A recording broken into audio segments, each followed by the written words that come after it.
Shavuot Parashat Vayetze. Voilà qu'Yaakov, il se sauve de Lavan, son frère. Il va passer pendant 14 ans dans la yeshiva de Shem Ve'ever. Et il arrive chez Lavan, son oncle, le frère de sa mère, pour pouvoir rester chez lui et en même temps trouver sa femme, ses 2 femmes, ses 4 femmes. Quand il arrive là-bas, nous dit la Torah, voilà qu'il rencontre Rachel, et à ce moment-là, il se met à pleurer. Nous dit Rashi, comment ça se fait qu'il se met à pleurer? Il dit Rashi parce que plusieurs explications. Une des explications, nous dit Rashi, parce qu'il est arrivé avec les mains vides. Il s'est dit, Eliezer, le serviteur de mon grand-père, quand il est arrivé ici dans cette maison pour choisir ma mère à mon père, alors il est arrivé avec des chameaux, des ânes, plein de bonnes choses. Et voilà comment j'arrive les mains vides. Et comment se fait-il qu'il est arrivé les mains vides? Me dit Rachid tout simplement parce qu'en vérité, il avait plein de choses. Mais voilà que Esav Aracha a ordonné à son fils Eliphaz de courir et de tuer Yaakov Avinu. Alors, voilà que Eliphaz y rattrape Yaakov. Et il lui dit, papa m'a demandé de te tuer.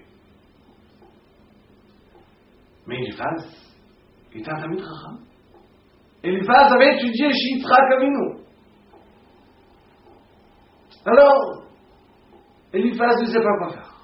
D'un côté, il y a la mitzvah de Kibud Avim, d'écouter son père de tuer Yaakov. Et d'un autre côté, il y a le Issour de tuer quelqu'un, le Tirtzach, interdit de tuer. Il lui dit Yaakov Avinu, tu sais quoi? Chacun de prendre tout mon argent. Et le pauvre, il est considéré comme mort. Alors, en me prenant tout mon argent, alors tu m'as tué. Mais ce Rashi là, il est étonnant.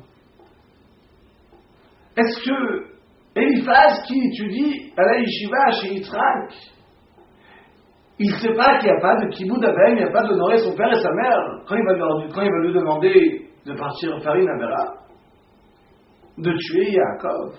C'est ça que ça s'appelle honorer son père et sa mère. Il nous dit, Rachid, tu sais quoi? Eliphaz, il ne savait pas quoi faire. Parce qu'il a grandi chez Yitzhak. On voit ici un petit peu comment l'être humain, il peut être mitigé, mélangé, les deux côtés en lui. D'un côté, il peut grandir chez Yitzhak et avoir ce trou noir de son père, de Esav. Quelle a été sa punition? Qui est son fils? Le plus grand ennemi du peuple juif, Amalek. Pourquoi spécialement il est sorti d'Eliphaz? Parce que toi, Eliphaz, tu étais capable de devenir quelqu'un de grand. Tu as grandi chez Yitzhak. Et tu as quand même gardé ce trou noir de Esav. Alors tu mérites un enfant, comme Amalek. Effectivement, à la fin de la paracha, voilà qu'Yaakov Avinu va se sauver. Qui va courir dire à Lavan? Alors, voilà Yaakov, il se sort, il faut tout de suite le rattraper pour le tuer. Le fils de Eliphaz, Amalek, le premier, Vayugad, le Lavan, qui lui a dit, Amalek, le dit Israël. Déjà dès le début, voilà qu'Amalek, il a envie de tuer Yaakov dans le chemin de son père, et encore pire de son grand-père, de Esav. Nous voyons ici quelle est la responsabilité. Après qu'on étudie la Torah, après qu'on ait grandi dans les endroits où il y a la Torah, alors quelle est notre sensibilité, combien elle doit être encore et encore plus grande vers la Torah, le Tosha? Car si oui, on a des brachot, ou sinon, chas v'shalom, le contraire. Comme tout, Shavuot Tov.